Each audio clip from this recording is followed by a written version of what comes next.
The most 2024 story would have to involve the Olympics, presidential politics, and Taylor Swift. Today's guest unpacks the recent convergence of those cultural phenomena and what they portend for American politics. She's Joanna Weiss, this week on Story in the Public Square.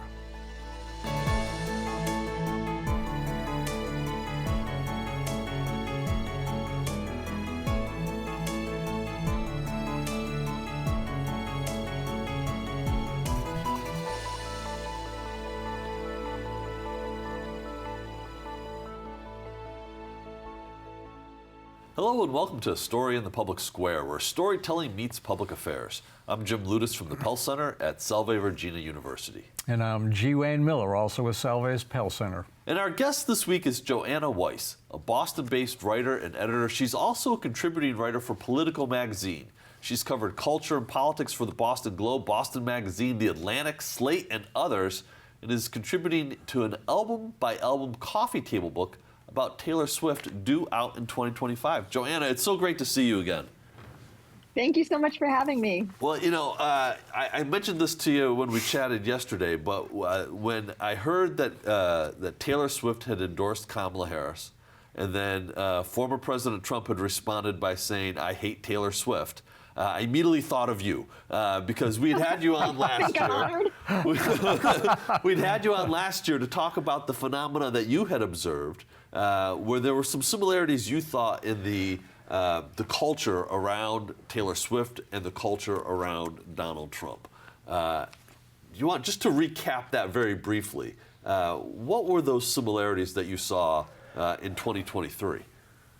Yeah, my theory at the time was that support for Donald Trump went a little bit beyond the standard political support and the left-right political support we think about, and kind of crossed over into the realm of fandom. There were just a lot of elements, and when you talk to people, professors who study the culture of fandom, you could see a lot of similarities and parallels between the way people latch on to celebrities and public figures and develop a relationship not only with the public figure but with other fans. You think about the Trump rallies and the communities that have been formed around Trump support and the tokens and emblems of Trump support, like the MAGA hat.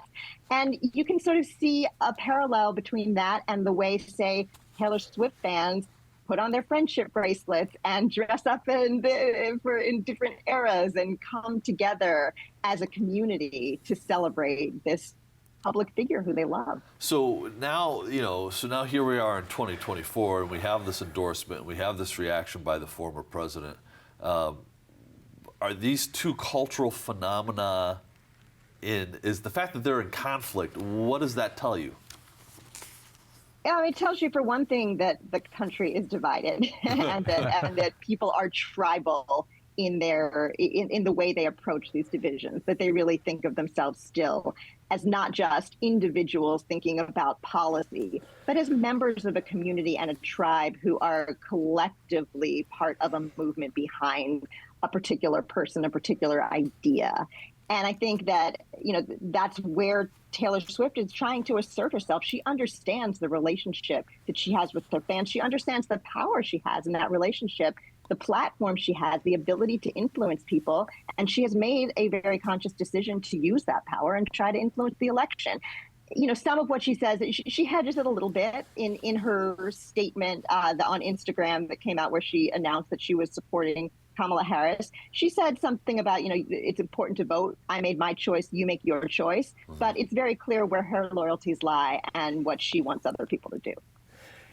Can you think of another moment in American politics that is comparable to this? Ooh, that's a great question. I mean, I think that over the years, there have been popular and populist figures who have commanded, and particularly charismatic figures who have commanded that kind of excitement. I wouldn't draw an exact parallel, but you think about when Barack Obama first ran in 2008, and the excitement about him was beyond just, he's a politician and I agree with him. There was something he symbolized and represented for a lot of his supporters, something more, something bigger, something historic. So I think over the course of history, you can probably point to politicians, celebrities, public figures who filled that role. But it doesn't happen in every cycle, and it's not every politician. Well, and I think too about just sort of the size of a celebrity and a star that Taylor Swift is right now. And I have a hard time.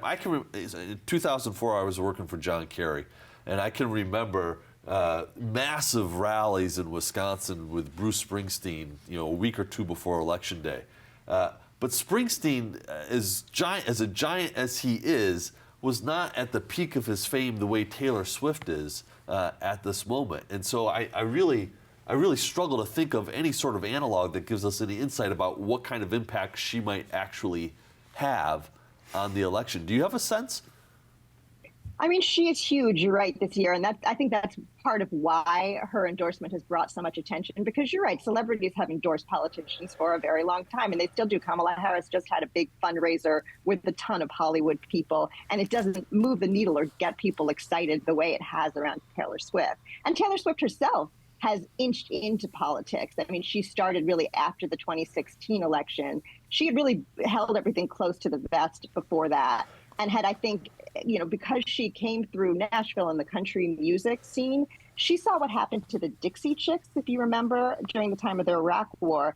They came out, they now call themselves the Chicks, but at the time they were the Dixie Chicks. They came out very publicly against the Iraq War, and they were kind of blackballed. I mean, they were really ostracized within country music and lost a lot of their support. So Taylor Swift saw that, I think, and thought, not a good idea, and probably got advice that way. 2016 changed something for her, and she started to dip into politics. She started to make endorsements in Tennessee races. She did come out in 2020 and say that she endorsed Joe Biden, or she was voting for Joe Biden. But it was really in this last year, with her tour, with her incredible records, with the recognition of what a cultural and economic force she has become, it means more this time around. So she surely has Donald Trump supporters among her fans. What impact do you think her endorsement will have with them? I'm guessing they're not going to stop liking her music and going to her concerts, but in terms of the politics, what impact do you think that will have on them? I don't know what size group that would be. I'm sure it's never been really analyzed, but what impact? Yeah, it's going to be up to those individuals to decide how much it matters to them. And that's been kind of a constant question when celebrities do get involved in politics, is how much do people care? How much are people going to vote based on what a celebrity tells them to do? I think probably not much. How much is the celebrity's esteem in their mind going to change because they disagree on something really fundamental? Yeah, I think Taylor Swift probably made this calculation herself, thought through, is this going to cut into my fan base in any major way, and decided probably not. You've got to think about also her fan base is, while it's broad, it's very young and kind of up and coming. Young voters, and particularly young women, tend to align with the Democratic Party more anyway. So I think the risk for her felt minimal. But I think she probably, as a shrewd and calculating, and I say that with all respect, businesswoman, I think she thought that through and decided she was going to come out fine on the other end. I think the question that I'm going to ask you here, I think, it's just an expectation that this is speculation, right? But when I look at her music, her body of work, I would not classify her songs as necessarily socially conscious. Right, certainly like the way songs were in the 60s around the civil rights movement, or even in the 1980s with bands like U2 that had a clear social justice message in a lot of their songs. What do you think the calculation is for her to wade into American politics in this way when that's really not her brand, for lack of a better word? Yeah, it's not. It hasn't been her lane. You're right, and that's been, I think, a big part of her popularity is the fact that her songs are really very personal. They're about her life. People connect to them. Her fans see parallels, or they see things in their own lives that they can relate to in her songs, and that personal nature has really has brought her a lot of that success. She has, though, dipped in a little bit more recently when the album Lover came out, and I think 2019, the song Miss Americana and the Heartbreak Prince was widely viewed, and I think she kind of confirmed that in a couple of interviews that part of the you can interpret those lyrics a lot of different ways, but the one strong interpretation is that it was her reaction to the 2016 election and to the way American politics had felt divided and changed. Her song "You Need to Calm Down," if you ever watch the video of that, it's very explicitly in favor of LGBTQ rights. She's come out as a public figure in support of the Equality Act in Congress, which codified rights for and non-discrimination for LGBTQ people. So she's dipped her toe farther and farther into those waters in the last few years and after 2016. So I think everything is kind of a progression since then. It's fascinating. You also wrote a piece for Politico Magazine last winter about the political class's reaction to the Taylor Swift Travis Kelce relationship. Travis Kelce, all-pro tight end for the world champion Kansas City Chiefs. And you found a mix of doubt about not just their relationship, but doubt about love and truth and a reaction to her politics. Can you unpack all of that for us a little bit? Oh boy, yeah. Well, you've got 15 minutes if you need that long.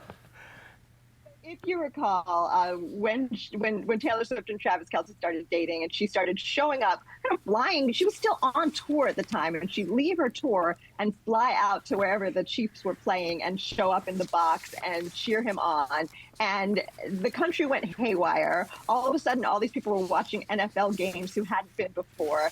And I think partly or maybe largely opportunistically, some folks in the political arena started to try to spin some conspiracy theories around it.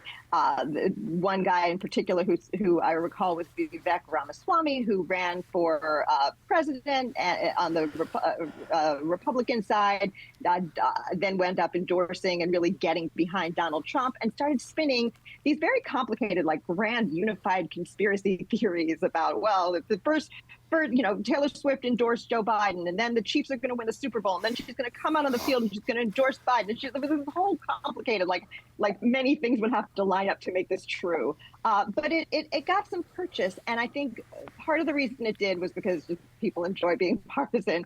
But part of it was that people really questioned the authenticity of that relationship, and I think they question the authenticity of every relationship that's sort of blown up on TV right now. I mean, look at Ben and Jen, the whole Bennifer thing that just recently, that first they were declaring their love and then quickly it was over. There are so many examples of that I think people are inclined to be cynical about these relationships that pump up and are blown up as some kind of great, public pedestal thing to admire.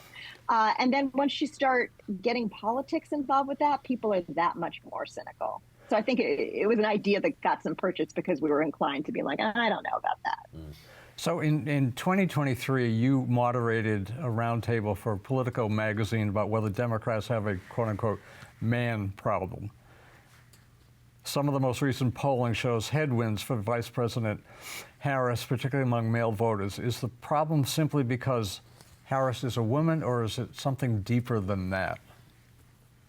Yeah, that was such an interesting conversation that Politico convened and asked me to moderate. I really enjoyed doing it. They were actually doing a masculinity issue and really exploring the way masculinity and ideas about masculinity intersect with politics. And so they convened a group of Democratic political operatives to talk about, and at the time, if you recall, Josh Hawley and some other prominent Republican and conservative figures were out with books about manhood and podcasts about being a man. And so how did the Democrats fit into that?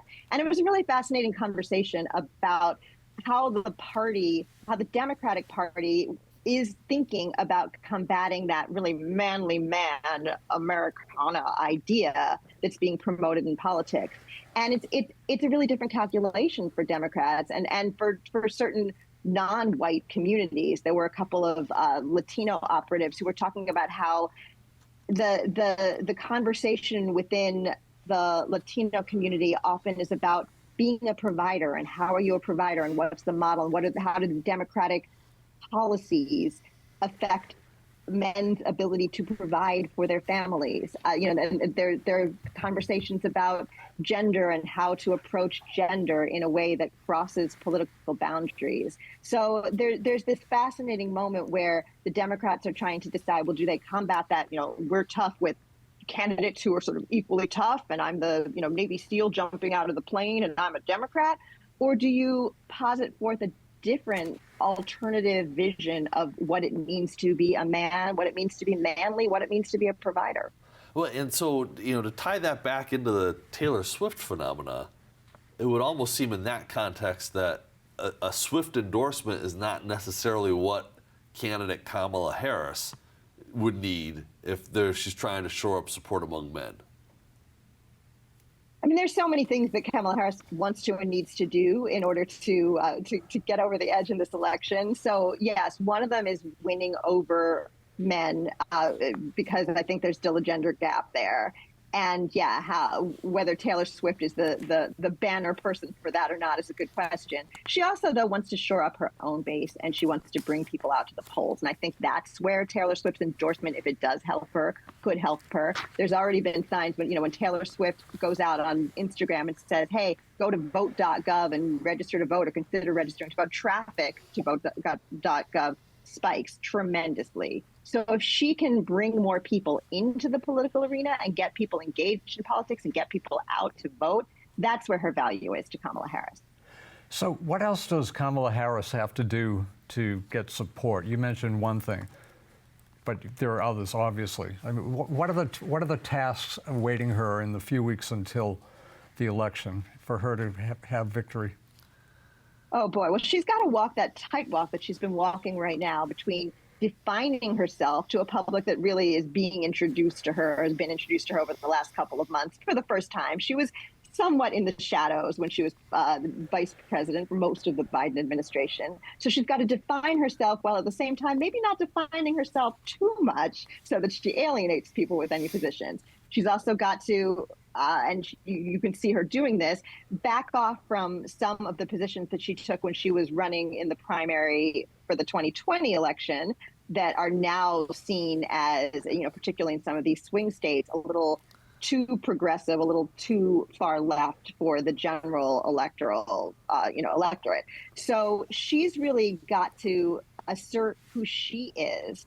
And she's got to decide also how much she's going to play gender in this election. I mean, if you recall in 2016, I feel like the elections are blended together in my mind. In 2016, when Hillary Clinton was running for president, it was very explicit that she was, running to be the first woman president. There was really a lot of talk about history. There was that bumper sticker that said, I'm with her. It was really a part of her brand, is I'm a woman, it's our time. Mm-hmm. And you see that Kamala Harris is not waving the banner of I'm a woman all of the time. I mean, it's obviously it's apparent to anybody. It's not like she has to point it out anyway, but the fact that she's not overemphasizing the historic nature of her candidacy in any way really tells you a little bit about who she's going after and the kind of figure that she's trying to be. So one of the most fun pieces that I've read this election season is a piece you wrote that likened the dynamic between Vice President Harris and her running mate, Governor Tim Walz, to a sitcom from the 1980s. Explain that for us. Well, first of all, that's going back to my era, right? That's my era too, yeah. Of the 80s. Yeah. I grew up a child of the 80s. Going to give a shout out to my uncle in LA who was a writer for Mr. Belvedere and Charles in Charge and the Golden Girls and some of those classic 80s sitcoms. So I really grew up steeped in it. It was my time. It was sort of Kamala Harris and Tim Walz's time as well. They're a little older than me, but not too much. So I think they were born there too.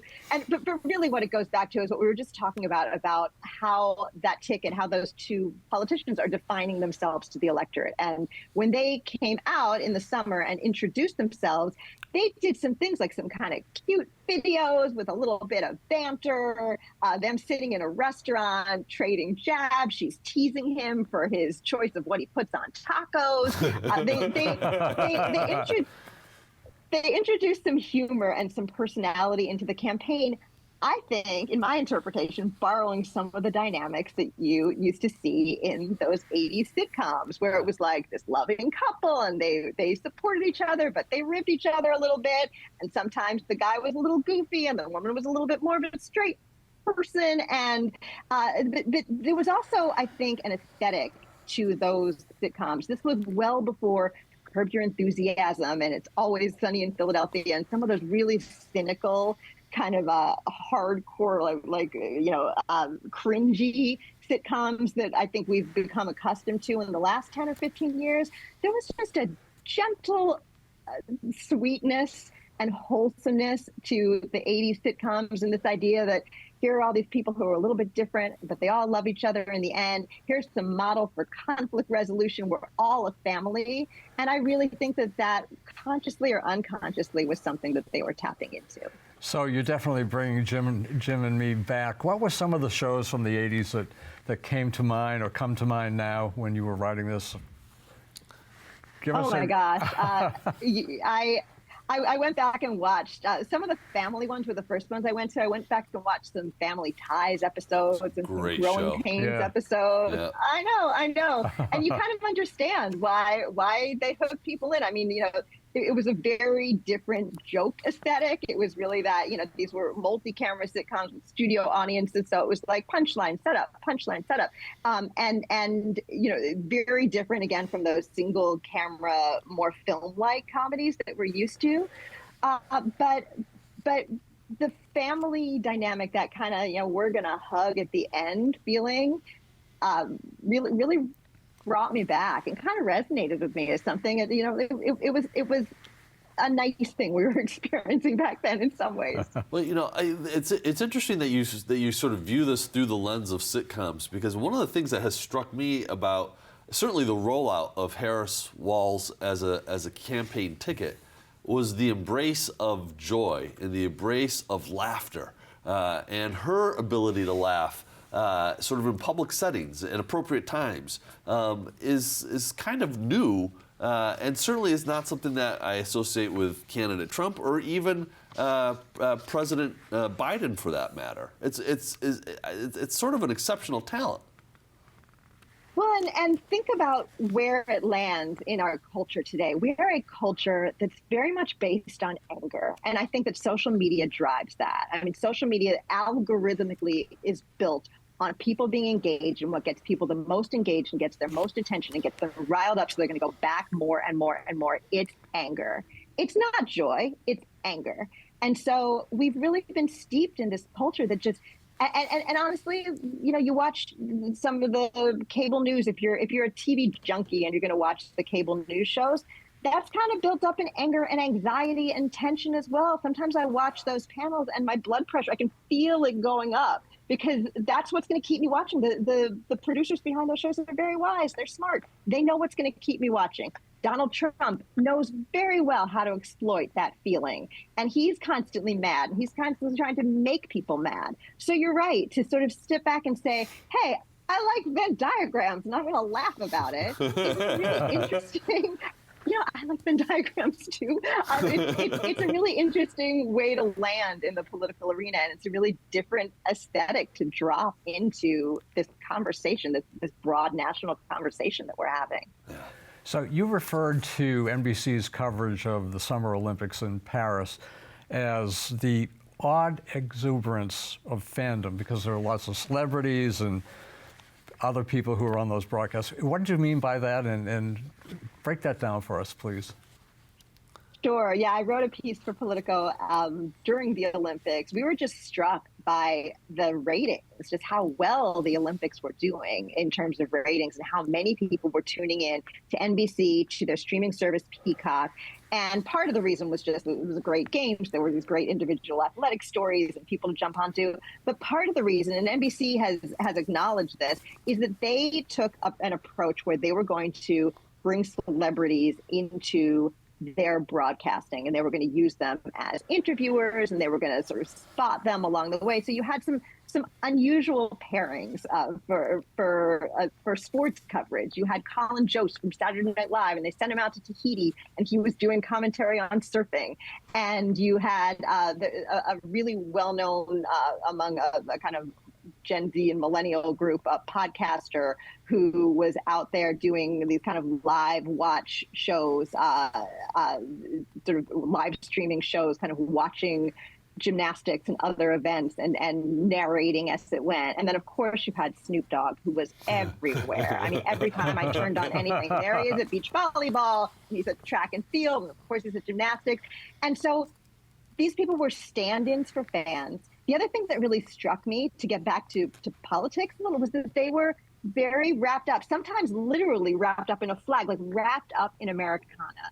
And I think sometimes in politics, particularly on the left, there's been this feeling of, well, the right has appropriated the American flag, or, this is a country with problems, and to be too exuberantly patriotic is looked at as xenophobic or gauche. There's been, I think, in some portions of the left, a movement to kind of back off from really embracing patriotism and Americana. It's hard not to do that at the Olympics. You're literally rooting for your country against other countries. But to see some of these celebrities on NBC wrapping themselves either metaphorically or literally in the American flag and cheering American athletes on felt very different from the way our culture's been, and felt very, very pointed. And I think probably very popular.